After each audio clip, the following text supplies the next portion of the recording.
Boa noite. Eu assisti a série da Netflix, Dahmer, e fiz algumas anotações. A história de um serial killer, né, de um psicopata que comete assassinatos de jovens homossexuais, na sua maior parte negros e também imigrantes, inclusive sendo um asiático. A questão que se coloca nessa série é até que ponto ele, esse serial killer, não é resultado de uma sociedade doente, de um mundo doente, né? Até porque ele comete esses assassinatos de forma com requinte de crueldade por mais de uma década e ele não é pego, né? Ele não é descoberto, ele não é pego pela polícia. Inclusive ele teve algumas passagens pela polícia, mas mesmo assim ele não é descoberto, ele não é não não se descobre ele e não se para ele de cometer esses assassinatos, não é? Ele vem de uma família heterossexual doente, em que o pai e a mãe não conseguem se comunicar. A única forma de relacionamento entre os dois que a série mostra é discussão, é briga o tempo inteiro. A mãe, ela é depressiva, ela toma inúmeros medicamentos calmantes, inclusive na gravidez do próprio Dahmer. E a série sugere também até que ponto esses remédios em demasia que ela tomava não afetou o cérebro dessa criança, né? O pai chega inclusive a questionar também a própria genética dele, porque ele confessa na série que ele também tinha desejos de cometer assassinatos,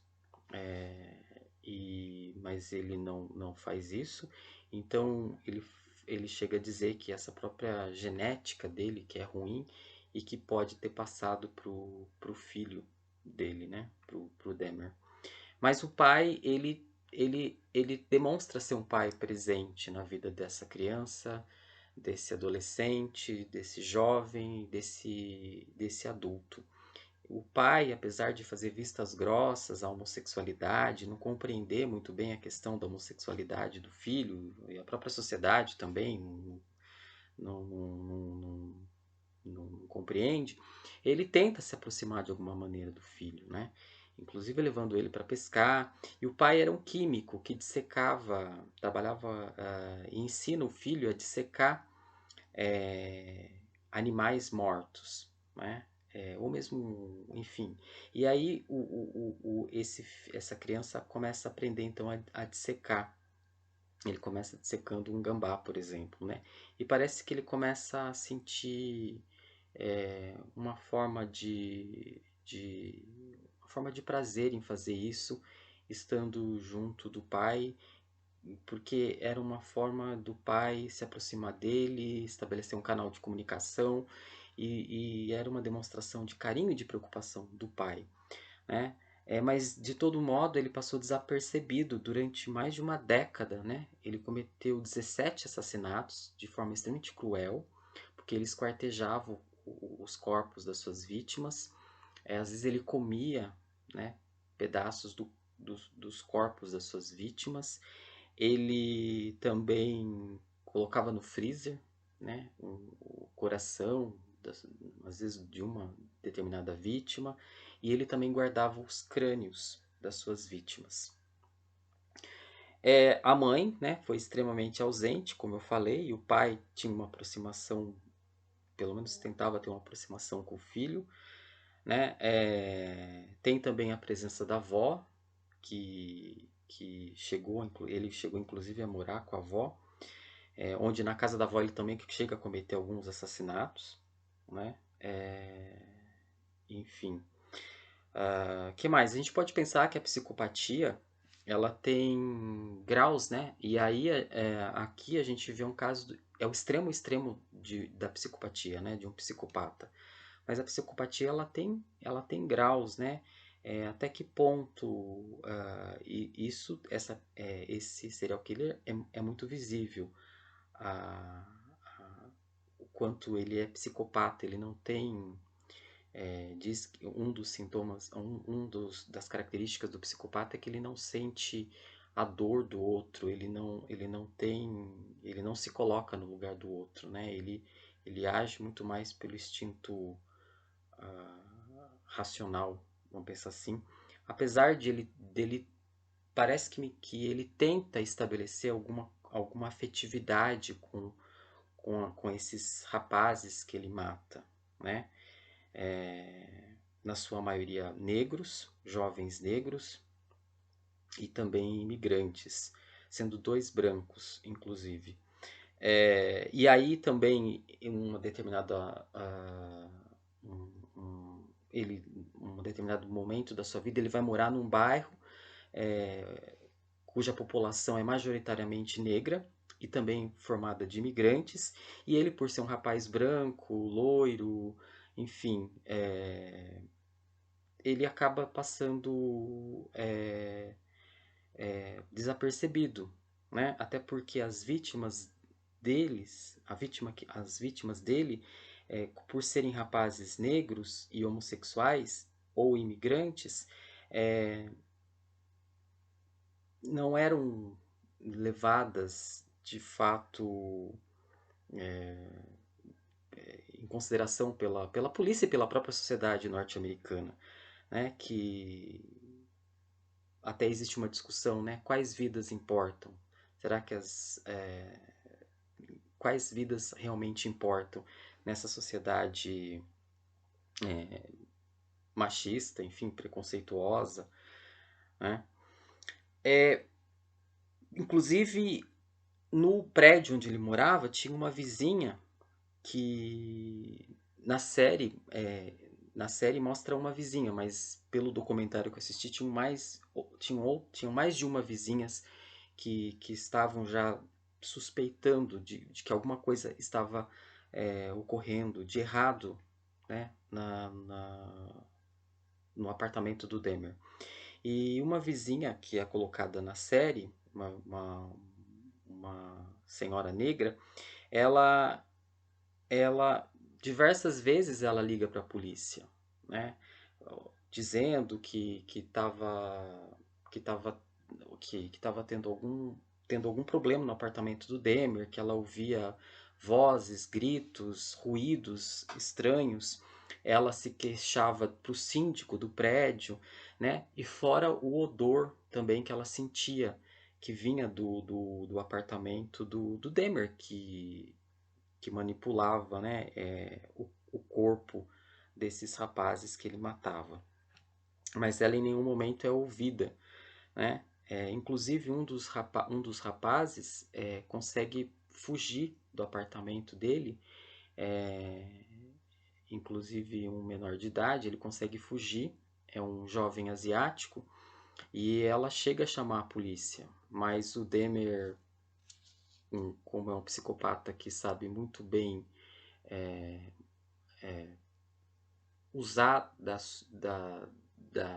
do diálogo para manipular as pessoas, inclusive manipular suas próprias vítimas, ele também consegue manipular os policiais e ele fala que esse jovem asiático era um namorado dele, que ele tinha bebido demais.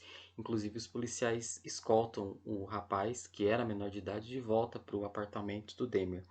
E a vizinha fica completamente indignada, né? Porque era uma vida que poderia ter sido salva.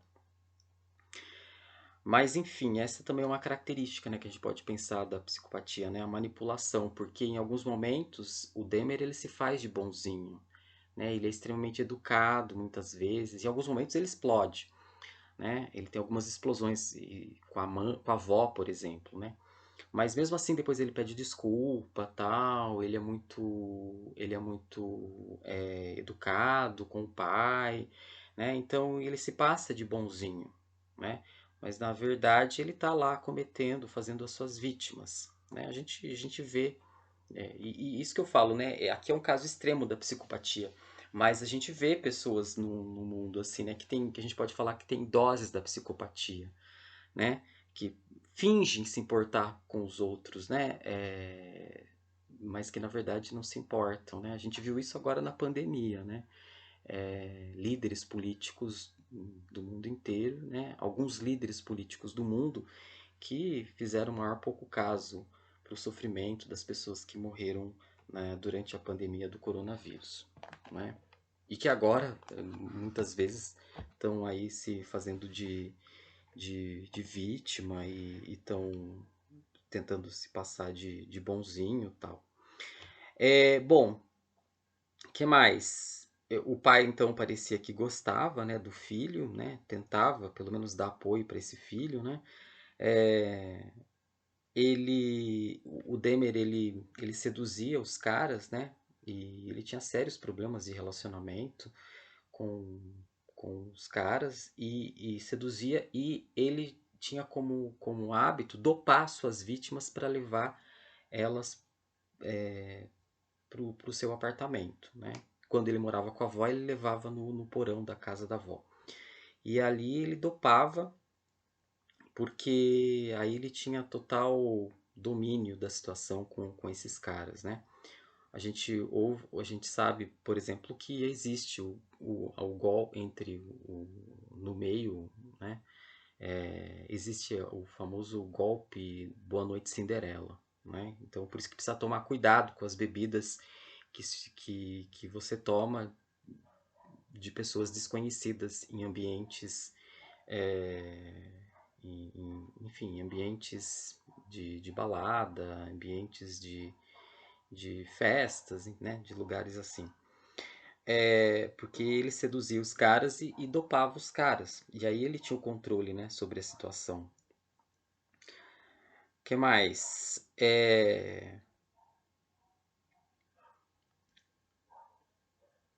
Ele mesmo na série, depois que ele é pego, né, eh, uma das vítimas consegue escapar, é um rapaz negro, ele consegue escapar do apartamento do Demer e ele consegue encontrar um carro da polícia e dizer, né, que, que ele estava correndo sério risco de ser assassinado pelo cara.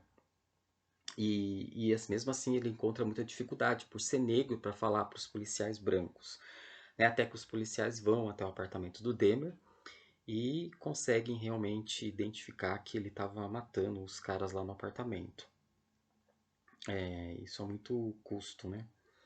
Mas o Demer mesmo se perguntava por que ele era assim, né? Por que ele fazia isso, né? E que na verdade, segundo o depoimento dele, ele não tinha ódio das vítimas, né? Ele não diz ele que não matou por ódio, né? Enfim, acho que ele confessa que ele sentia prazer de, de, de, de matar suas vítimas, né? Bom, e então pensar também que esse serial killer, ele durante mais de uma década, ele não é pego, né? Ele não é barrado, ele não é parado, por ser um homem branco, né? Loiro, alto, enfim, e por causa das suas vítimas serem rapazes negros, né? Imigrantes e até um asiático e homossexuais. Então ele passou muitas vezes desapercebido. Até um dos assassinatos ocorre com um rapaz branco, mas foi num hotel. Até é muito interessante como é que, mesmo dentro do hotel, ele consegue sair com o corpo da vítima e não é pego. Que mais que a gente pode falar dessa série? Depois ele é preso, né? Depois que ele já cometeu 17 assassinatos, ele é preso. E na prisão, ele recebe diversas prisões perpétuas. E na prisão, depois ele começa a receber cartas de fãs, né? O que é mais inusitado ainda, né? De fãs que que começavam a tratar ele como se fosse, né, o cara, né, que até quadrinhos chega a ser feito dele, né, como se ele fosse um anti-herói, né, no caso. Então é muito. Inclusive ele recebia cartas, e a série mostra isso, carta tanto de homens quanto de mulheres, que nutriam um certo fascínio por esse serial killer, né? O que é uma coisa, um absurdo e uma coisa bizarra. Enfim, eu acho que é uma série muito interessante porque ela coloca a questão desse serial killer, né? Que nos faz refletir, né? Como é que se forma, se gesta um ser desse, né? E apresenta também a problemática do racismo, né? Da população negra, da, da população imigrante, né? Que mais? A voz de uma mulher negra, que era vizinha, que a todo momento tentava alertar que alguma coisa estava acontecendo de errado, né, com o Demer na casa, no apartamento dele, e em nenhum momento ela era ouvida, né? É, enfim. E essa difícil relação, né, entre os pais, entre o pai e a mãe, que nesse ambiente, né, de briga, de agressões que o Demer cresce dentro da própria família. Enfim, e pensar também essa questão dessa sociedade doente, desse mundo doente que a gente vem vivendo, em que as pessoas muitas vezes fazem vistas grossas para muitas coisas, né? Porque até que ponto também o pai, a avó, né? Os próprios policiais ali faziam vistas grossas porque estavam acontecendo, né? Até que ponto eles não sabiam mesmo ou tentavam não enxergar a questão do drama da homossexualidade, né? Da não aceitação da homossexualidade por uma sociedade preconceituosa, né? Da não aceitação da homossexualidade pelo pai, enfim, pela família, né? A ausência, né? A homossexualidade ela é ela é abafada, né? Não se fala, é como se ela muitas vezes não existisse, por exemplo, no ambiente escolar. Né? Não se toca no assunto, não se debate, é como se não existisse, né? Ela é colocada por debaixo dos panos. Enfim, então, e o outro ponto, né? Até que ponto as vidas, quais vidas importam, né?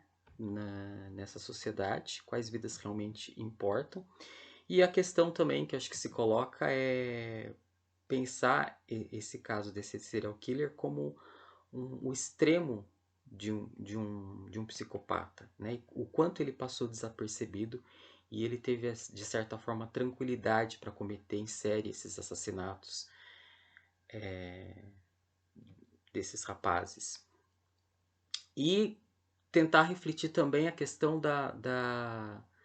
do, dos níveis de psicopatia, né? Dos graus de psicopatia em que existe. Né? Esse é um caso extremo, mas com certeza existem gradações, né, da psicopatia na,